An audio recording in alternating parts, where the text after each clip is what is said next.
गहपुर हालामनि सिङाव थानाय गरायमारि गामिनि थागिबि थिंगिनि बसुमतारीनि आंगो फिसा सवेन्द्र बसुमतारीया गोमानानै दं। थारैनो जोंनि बर' हारियाव गुबुन जायगायाव खामानि मावनो थांना गोमानाय जाथाया जाफ्लेबाय थादों। गावनि आंगो बिमाया फिसाखौ फैफिनजानायखौ लुगैदों आरो रायजो राजाखौबो नुस'नोबा खोन्थाहरनो थाखाय खावलायदों आरो गोमानाय सुबुंनि जानबुंखौबो फोनांजाब खालामनो हायाखै होनना फोरमायदों। गारि सालायनो होनना न'निफ्राय थांदोंमोन, नाथाय दिनैसिम 3 बोसोर खावसे बारलांबाय, नाथाय न' फारसे गिदिंना फैफिनाखै। सोरबाफोर बहाबाफोर नुसनबायोब्ला 9707504991 होखानाय जानबुं नम्बराव फोरमायहरनो थाखाय खावलायदों।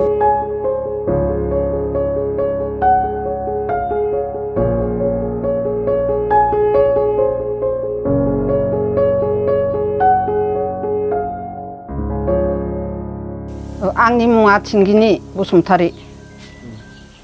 आंनि फिसालाया 3 बोसोर 6 मास हाबबाय गोमानाया। ओमफ्राय बबेयाव दङथाय मिथिया, अरुणाचलाव दंना बबेहाय दङ। अरुणाचलावनो गारि सालायोमोन आरो। ओमफ्राय दा बबेयाव दङ आं बेखौ मिथिया। गेजेर खन्द'आव बे थांनायनिफ्रायनो फैखायाखै, बिफानि बस जानो फैनायनिफ्रायनो जै थांदों बिनिफ्रायनो गैखाया। आगोलाव लायोमोन, दा लाला, जेबो गैया। फिसालानि नामा मा नाम? फिसालानि नामा सवेन्द्र बसुमतारी। नुयोबाथ' आं मोजाङैनो लेंहरगोन फिसालाखौ।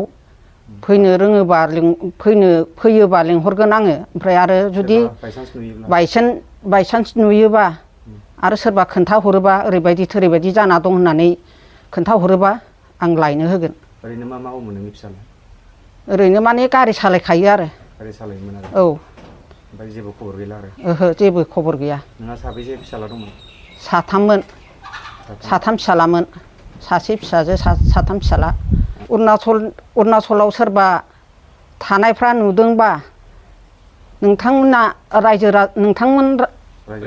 रायजो राजाफ्रा नुदोंबा आंनो खोन्थाहर।